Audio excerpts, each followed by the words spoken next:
Health. Hi, yes, I had some questions for you if you don't mind. Okay. What is the... Gypsy Rose Blanchard is once again at the center of controversy, but this time, it's not just the public questioning her story. It's her own former prison mates. Natha Walker, who served time in the same facility as Gypsy, is speaking out and making some bold claims, accusing Gypsy of fabricating details about her prison experience. She isn't just expressing frustration. I have just some questions about it. Now, anyone can attend mental health services, correct? Correct. Okay. And so there's nothing that, how do I say this? She's going straight for the truth. After hearing Gypsy claim that she was denied mental health support while incarcerated, Natha decided to do what most wouldn't. She called up the Chillicothe Correctional Center herself and spoke directly to the mental health department to verify whether there was any truth to Gypsy's statements. What she uncovered paints a completely different picture from the one Gypsy has been feeding the public. If they have problems, all they have to do is grab a HSR to Yep. mental health, and everybody qualifies and can get a one-on-one counselor or therapist. Yeah, as long as you drop if you're not an MH3, you have to just drop an HSR each time you want to see a counselor. Okay, but nobody's denied, correct? Correct. Okay. The first thing Natha wanted to clarify was whether or not inmates had access to therapy and mental health services. The response from the facility was immediate and clear: yes, absolutely. Any inmate who needed mental health support had the right to request it without any restrictions or special conditions. But Natha wasn't satisfied with just that answer.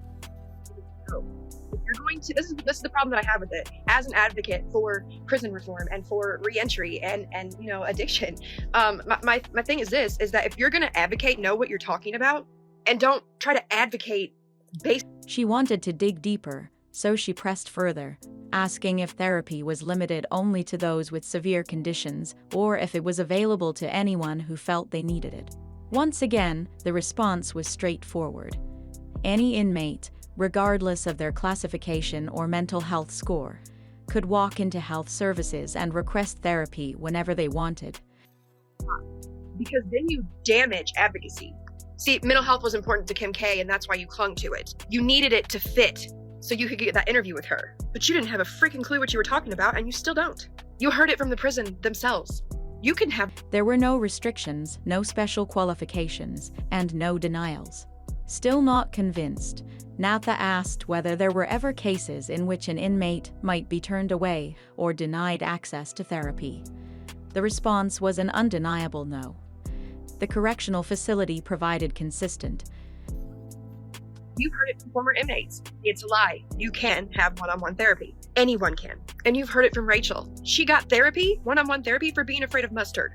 So stop feeling sorry for somebody who went to DOC and refused to do trauma-informed mental health evaluations and ongoing therapy sessions for any inmate who requested them. The implications of this are huge because it directly contradicts what Gypsy has been saying. If therapy was readily available, why is she telling the world that she was denied mental health care? You can't reform services that you don't even know anything about it. I mean, you made up a scale from 1 to 5. Is 5 just your MO? Like, that's just where you go? You know what I'm saying? Like, I was on the phone for 5 hours with Ken, so I know he wasn't...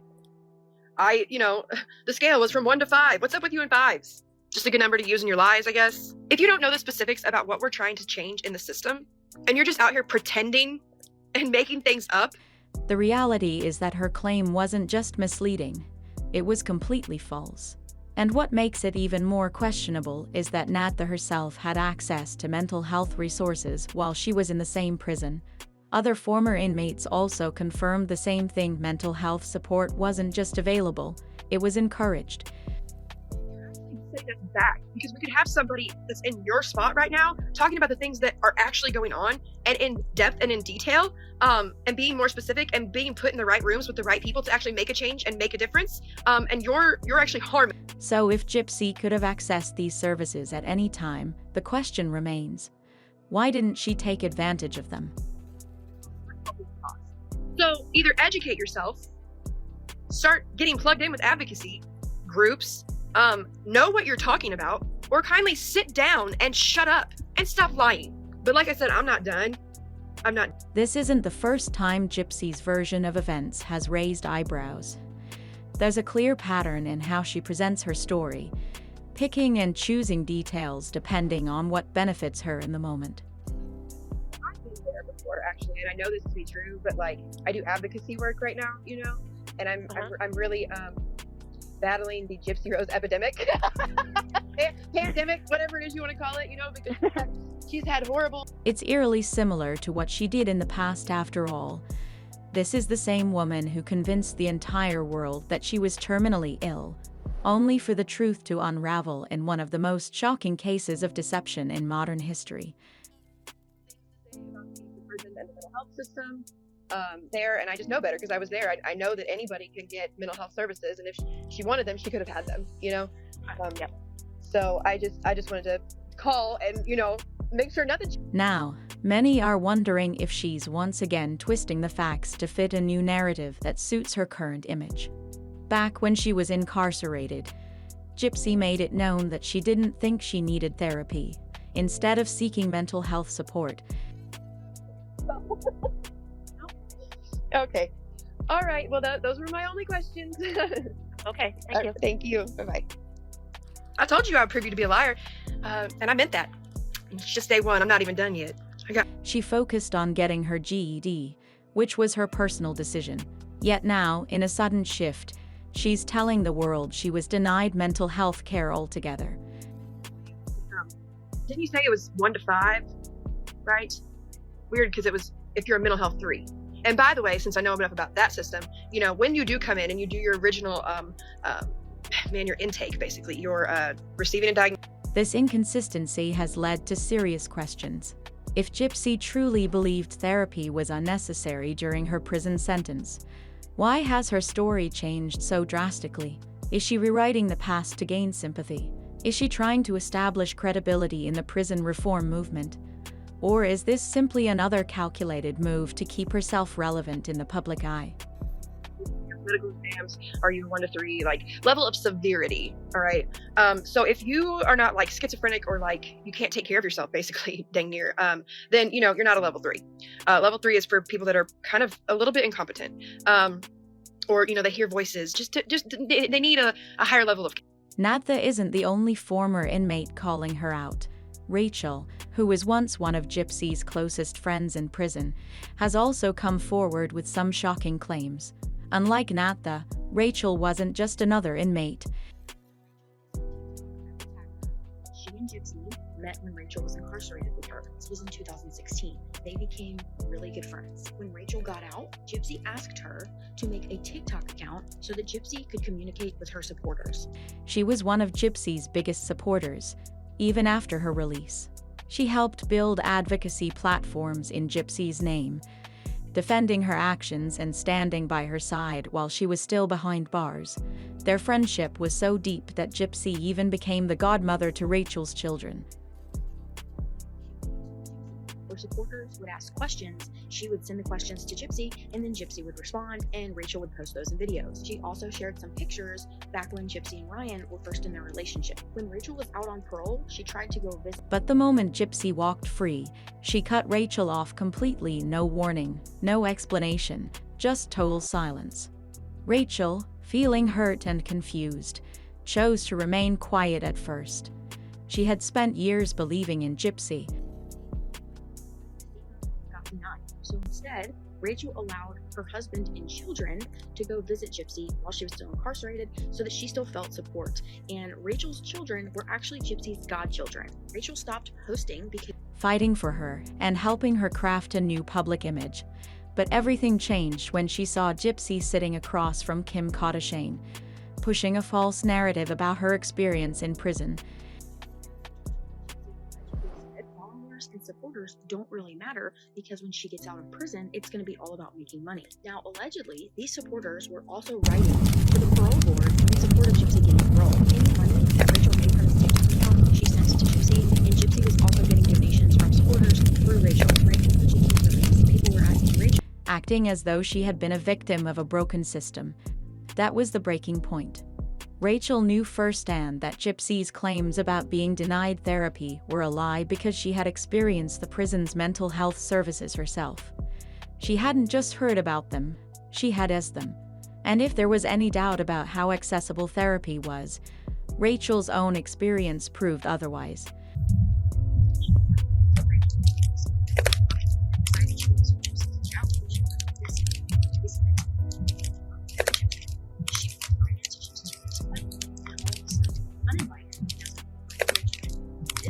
She even received therapy for something as minor as a fear of mustard.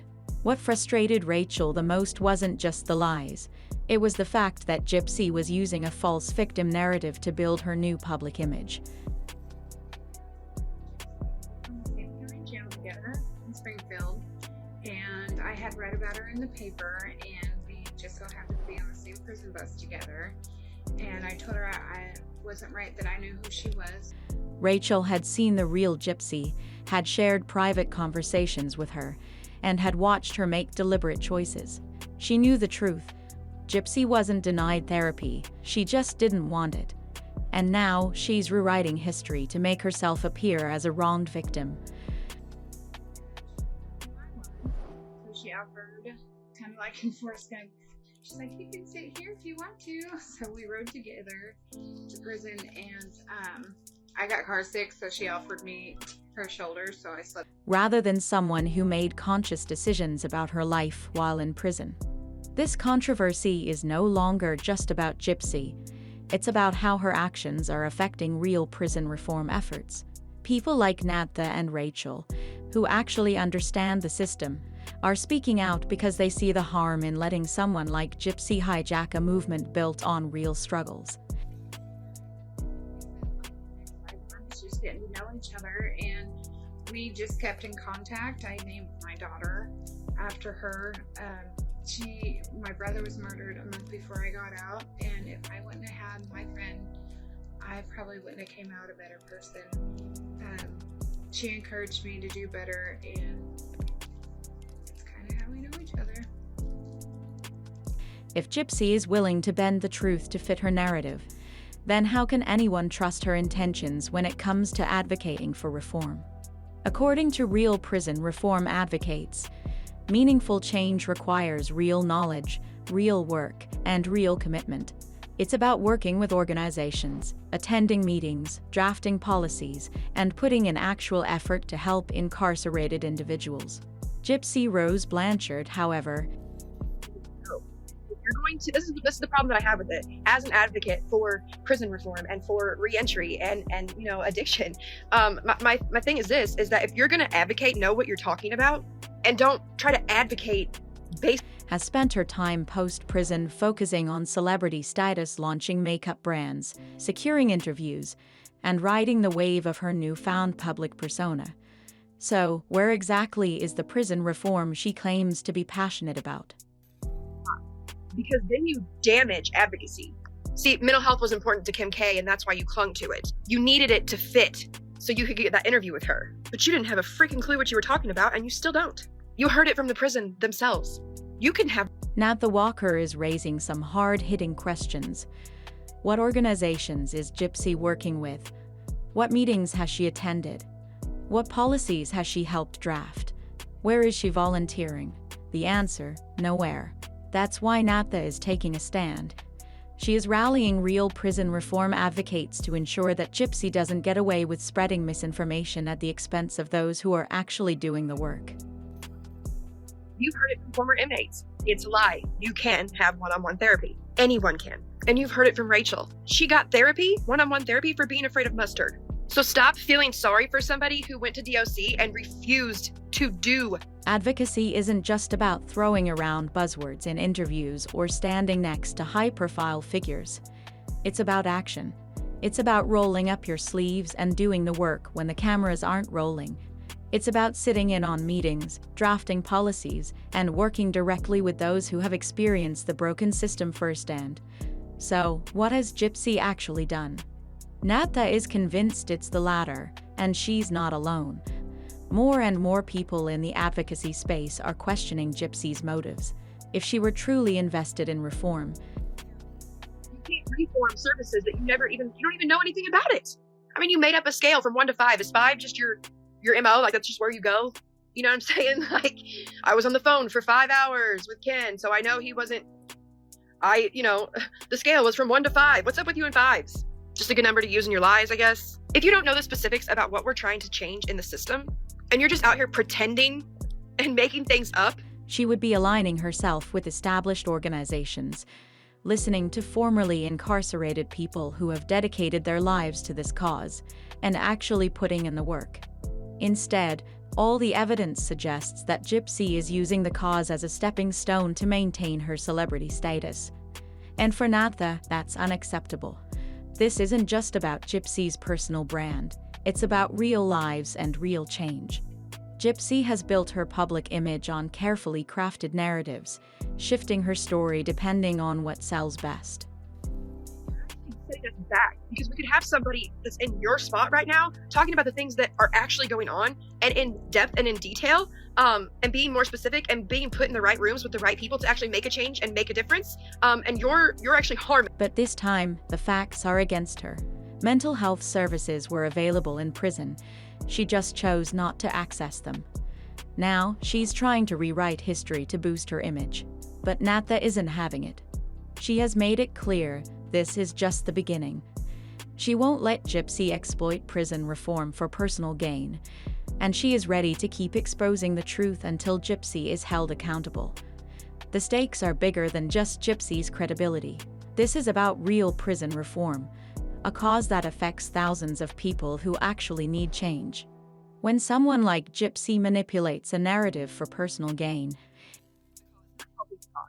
So either educate yourself, start getting plugged in with advocacy groups, know what you're talking about, or kindly sit down and shut up and stop lying. But like I said, I'm not done.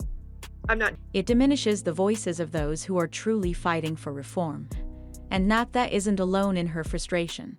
Many advocates who have worked tirelessly to change the system are now speaking up, making it clear that prison reform is not a game.